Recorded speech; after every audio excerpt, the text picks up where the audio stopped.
Hello everyone. इस question में क्या गिवन दे रखा है, find the minimum value of F two move the lower block between the upper block and the surface, also find the acceleration of each block. तो इस question को start करने से पहले अगर हमारे चैनल को आप लोगों ने सब्सक्राइब नहीं करा है तो चैनल को जाके सब्सक्राइब करिएगा और बेल आइकन को प्रेस करना मत भूलिएगा ताकि जो भी लेटेस्ट लेक्चर हो आप लोगों के पास सबसे पहले पहुंच सके। चलिए क्वेश्चन स्टार्ट करते हैं।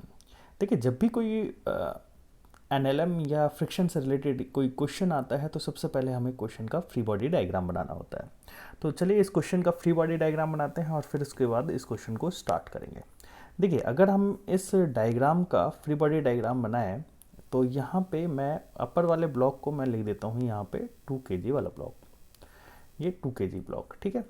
अगर आप थोड़ा सा ध्यान से देखें तो यहाँ पे एक mg फोर्स नीचे लगेगा, mg की वैल्यू होगी 20 न्यूटन।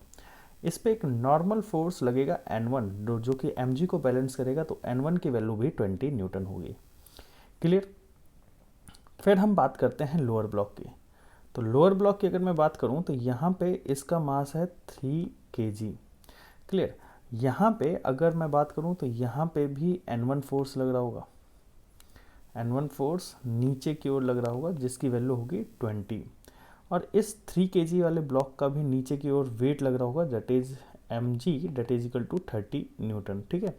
अब यहाँ पे समझिएगा, यहाँ पे एक नॉर्मल रिएक्शन फोर्स,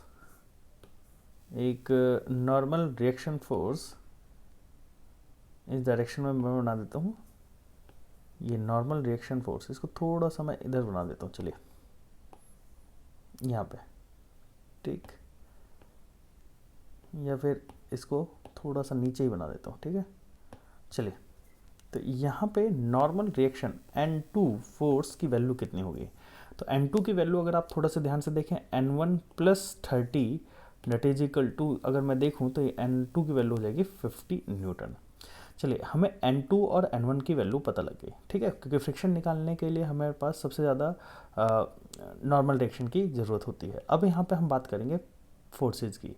तो यहाँ पे एक F फोर्स लग रहा है और ये F फोर्स हमें बताना है कि मिनिमम फोर्स कितना होगा ताकि जो लोअर ब्लॉक है वो मूव कर सके, है ना, किसके बीच में, between upper block and the lower surface, ठीक। ये लोअर सरफेस, ये मैंने सरफेस बना दिया, ठीक है। अब इस चीज़ को समझिएगा, जब ये वाला ब्लॉक आगे की ओर मूव करना स्टार्ट करेगा तो उसको सबसे पहले लिमिटिंग फ्रिक्शन को ब्रेक करना होगा। मतलब कि यहाँ से लगने वाला फ्रिक्शन और यहाँ पे लगने वाला फ्रिक्शन, जो कि सरफेस के इस वाले सरफेस और इस वाले सरफेस के बीच में लगने वाला लिमिटिंग फ्रिक्शन होगा FR लिमिटिंग 1, और दूसरा एक FR लिमिटिंग 2 इस सरफेस और इस सरफेस के बीच में लग रहा होगा। तो इन दोनों को ओवरकम करना पड़ेगा। तो इसके लिए हम क्या करेंगे, यहाँ पे FR, यहाँ पे मैं लगा देता हूँ एक FR लिमिटिंग, ये हमने मान लिया 1, और यहाँ पे एक FR2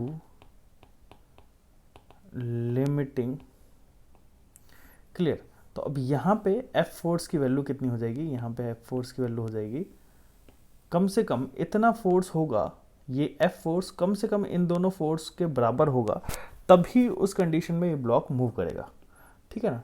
तो F की वैल्यू कम से कम FR limiting plus FR limiting 2 के बराबर होगी, तब ये ब्लॉक मूव करने की टेंडेंसी रखेगा। तो उस कंडीशन में F की वैल्यू कितनी हो जाएगी, FR limiting 1, FR limiting value की वैल्यू बात करूँ, म्यूएस 1 N1 म्यूएस 2 N2।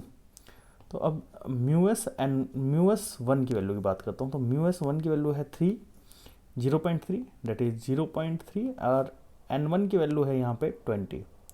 तो यहाँ से हटाऊंगा, ये 10 हट जाएगा, that is equal to 6 newton, ये F प्लस म्यूएस 2 की वैल्यू जो है ये 0.5 दे रखी है, तो यहाँ पे 0.5 इंटू N2 की वैल्यू हो जाएगी यहाँ पे 50, N2 की वैल्यू देखिए ये 50, ठीक है। तो यहाँ से जब हम लोग सॉल्व करेंगे तो ये आ जाएगा 25 न्यूटन। तो F मिनिमम फोर्स की रिक्वायरमेंट कम से कम 31 न्यूटन होनी चाहिए, तभी ये दोनों ब्लॉक, ये नीचे वाला ब्लॉक दोनों सरफेस के बीच में मूव करेगा।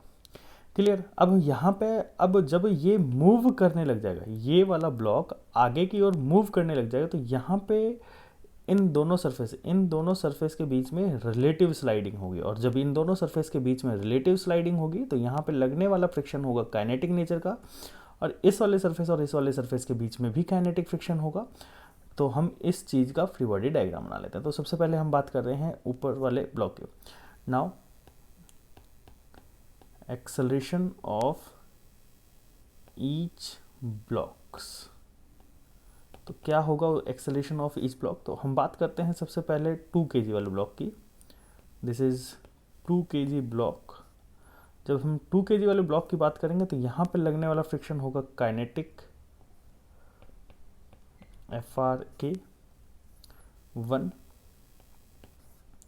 और ये हो जाएगा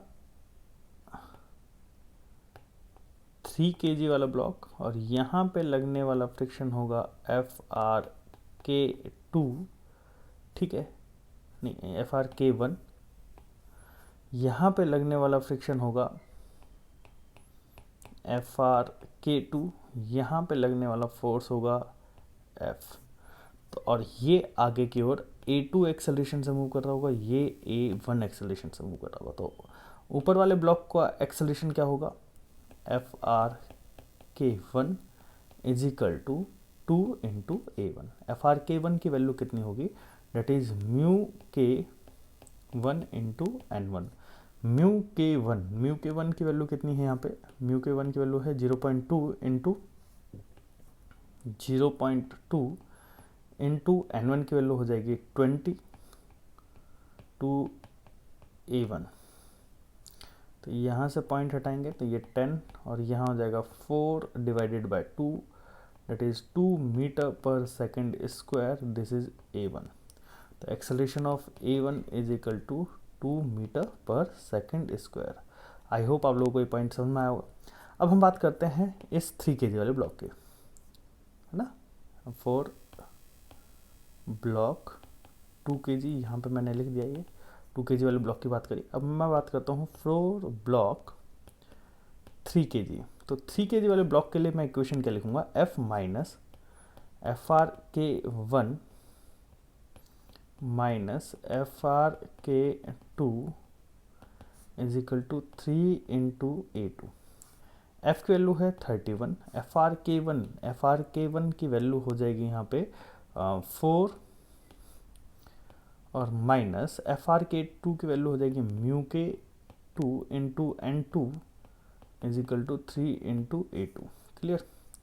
अब देखिए यहाँ पे अगर मैं इस इक्वेशन को यहाँ पे सॉल्व करता हूँ तो ये हो जाएगा 31 माइनस 4 म्यू K2 की वैल्यू है यहाँ पे, अगर आप ध्यान से देखें तो ये आपको मिलेगा 0.5, ठीक है, नहीं 0.4, सॉरी ये 0.4। क्लियर। तो ये मैंने यहाँ पे वैल्यू पुट कर दी, 0.4 इंटू N2 की वैल्यू हो जाएगी 50 is equal to 3 into A2। ये पॉइंट हटाया तो यहाँ हो जाएगा 31 minus 24 is equal to 3A2, and A2 की वैल्यू हो जाएगी 7/3 metre per second square. I hope आप लोगों को एक पॉइंट समझ में आया होगा।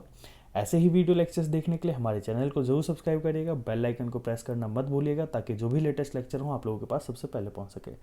Thanks for watching this video. Okay bye.